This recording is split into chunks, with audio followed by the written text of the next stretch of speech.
A killer just wanted to sit down and enjoy some hot pot, but there was this fearless little boy behind him who kept messing with him. Figuring he was just a kid, the killer didn't want to make a big deal out of it.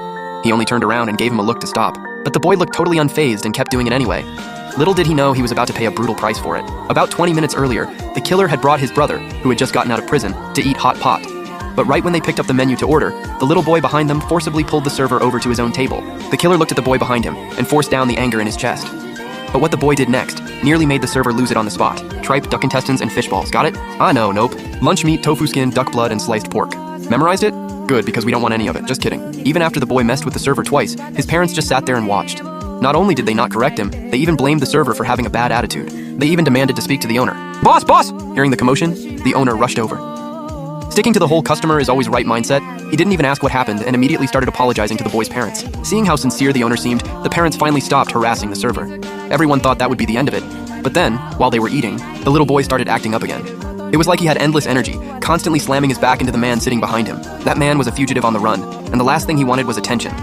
To avoid any unnecessary trouble, he forced down the urge to kill. He turned around and shot the boy a warning look. He thought that would calm him down, but instead the kid only got worse, hitting harder and more often. The killer was disgusted and furious, so he turned to the boy's parents and told them to discipline their child. But these overly protective parents didn't feel even a little guilty. Instead, they started cursing him out, acting like he was the one being unreasonable for arguing with a kid. You think our kid's in the wrong? Then tell me, who's causing trouble here? Go on, leave then. Why should I leave? And you still think you're in the right? You keep talking big, huh? Fine, we'll teach you a lesson today. Your kid's out of line, you idiot. Who are you calling an idiot? You didn't hear what I said? What do you mean by that? Say it again. Idiot. Say it again, huh? Come on, I'm standing right here. Keep talking. As the woman's insults got harsher and harsher, the killer finally snapped. He really wanted to pull out a knife and stab both of them, and just as things were about to spiral out of control, his brother hurried over to break it up. He knew his brother's temper too well. Once he was truly pushed over the edge, he wouldn't spare anyone, and if that happened, neither of them was getting out clean. Under his brother's urging, the killer finally calmed down. Worried he'd keep clashing with them, his brother took the initiative and switched seats with him. They thought that would finally let them eat in peace, but they still underestimated just how badly behaved that little boy was. Even after the seat switch, he still wouldn't stop and kept messing with a bottle of Coke. Then he casually tossed it backwards, straight into the hot pot behind him. Scalding broth splashed all over the man, and that was the moment he completely lost it. Hey, this whole meal should be free now. What the hell was that? What? What do you want? Hey, what are you doing? Look at this. Don't cry. It was a misunderstanding. A misunderstanding. What are you even pointing at me for? I saw it clearly.